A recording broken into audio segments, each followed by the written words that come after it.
여러분 안녕하십니까. 강신업 변호사입니다. 장동혁 대표의 차기 대선 주자 지지율이 또 상승했습니다. 국민의힘은 계엄사가 내분으로 정당 지지율이 하락했지만 장동혁 대표는 지지율이 올라간 겁니다. 내분을 일으킨 친한계 영향으로 한동훈의 지지율은 하락했습니다. 지지율 하락의 주요 원인이 내부 총질이라는 것이 또다시 증명된 겁니다. 결국은 내부 총질하면 지지율 떨어진다. 이것이 이제 확실한 겁니다. 오히려 일관되게 말이죠. 지금 이재명과 맞서 싸우는 그 스탠스를 유지하는 장동혁 대표는 지지율이 계속해서 올라가고 있습니다. 천지일보와 코리아 정보리서치가 공동으로 주간 여론조사를 진행을 했는데요. 그 발표에 따르면 장동혁 대표의 차기 대선주자 지지율은 3주 연속 상승했습니다. 3주 연속 상승했습니다. 지난번에 20.3이었는데 이번에는 20.5로 올라가고 있습니다. 그런데 오히려 국민의힘 정당 지지율은 하락했습니다. 지난번에 38.1이었는데 37.0으로 떨어졌습니다. 여기서 주목되는 것은 국민의힘 지지율은 떨어지는데 반해서 장동혁의 지지율은 올라갔다는 겁니다. 보통 말이죠. 당의 지지율이 떨어지면 당대표의 지지율도 떨어지는데 그렇지 않고 오히려 당 대표 지지율은 올라갔습니다. 이거는 그만큼 장동혁 대표가 국민들에게 소구력이 있다는 것이고 국민의힘의 내분에 대해서 지금 국민의힘을 지지하는 당원들조차도 이 내분에 대해서는 강한 그런 질타를 하고 있다는 것을 알 수가 있습니다. 반면 말이죠. 대선주자에서 김민석의 지지율은 2주 연속 하락했습니다. 저번에 16.9였는데 이번에 16.5로 하락을 했습니다. 계엄사가 논쟁에 따라서 민주당 지지층이 결집했지만 지금 지지율은 사실은 민주당 지지율은 결집했지만 김민석의 지지율은 떨어진 겁니다. 그럼 민주당 지지율을 보면 민주당은 올라갔어요. 40.6에서 43.9로 올라갔습니다. 민주당 지지율은 올라갔고 국민의힘 지지율은 떨어졌다는 얘기입니다. 근데 이거는 민주당 지지층은 결집한 데 비해서 국민의힘 지지층은 결집을 못했다는 얘기입니다. 지금 국민의힘에서 계엄 사과 관련 논쟁이 벌어지니까 국민의힘은 하락하고 오히려 민주당은 올라간 겁니다. 이게 무슨 말이야? 국민의힘에서 계엄 사과 갖고 내분이 벌어지면 오히려 국민의힘은 떨어지고 민주당은 올라가니까 뻘짓한다는 거지. 그러니까 국민의힘의 내분은 결국 누구한테 도움이 된다? 오로지 민주당한테만 도움이 된다는 거야. 그러니까 그런데도 계속해서 내분을 일으키잖아요. 사과해야 된다, 사과하라.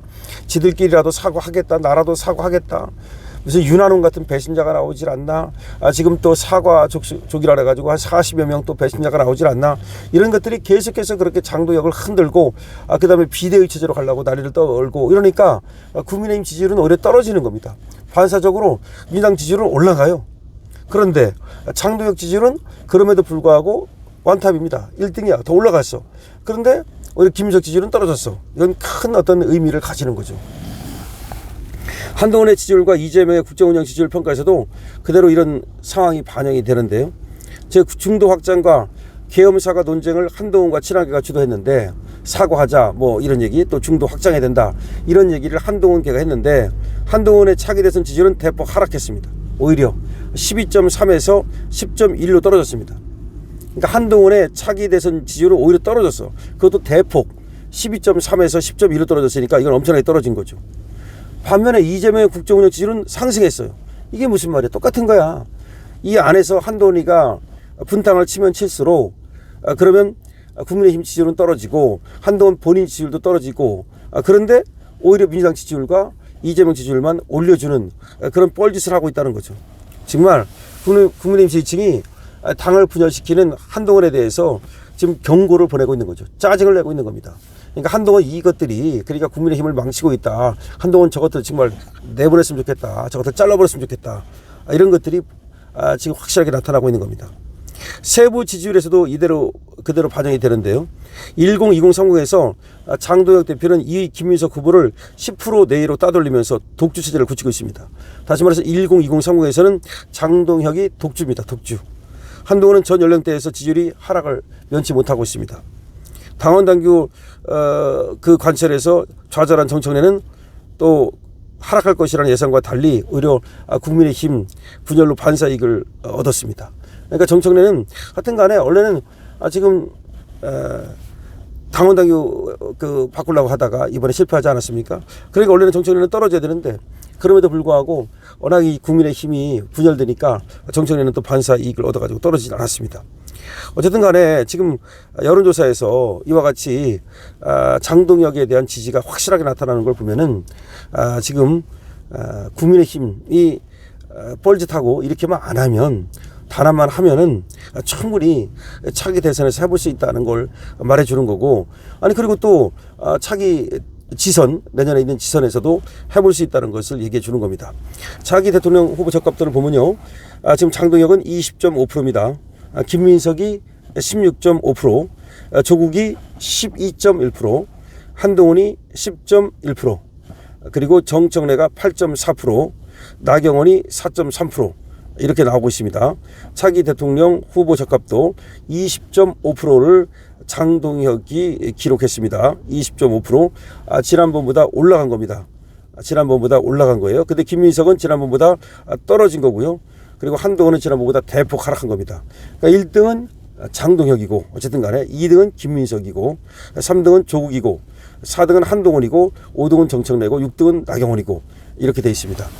자, 그래서 우리 쪽을 본다면 지금 장동혁이가 완탑이고, 그 다음에 이제 한동훈이가 그 절반, 장동혁의 절반 정도의 지지율이 나옵니다.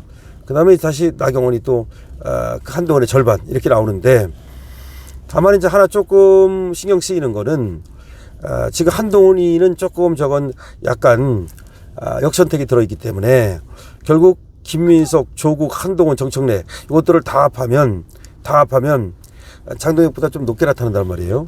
그래서 지금 김민석과 조국을 합하면 27.6% 뭐 이렇게 되고, 또 정청래까지 합하면 또 한 36% 되고 이 정도 되는데, 전체적으로 보면 우리가 조금 밀린다는 것이, 개별적으로는 정청래가 1등, 장동혁이 1등을 했지만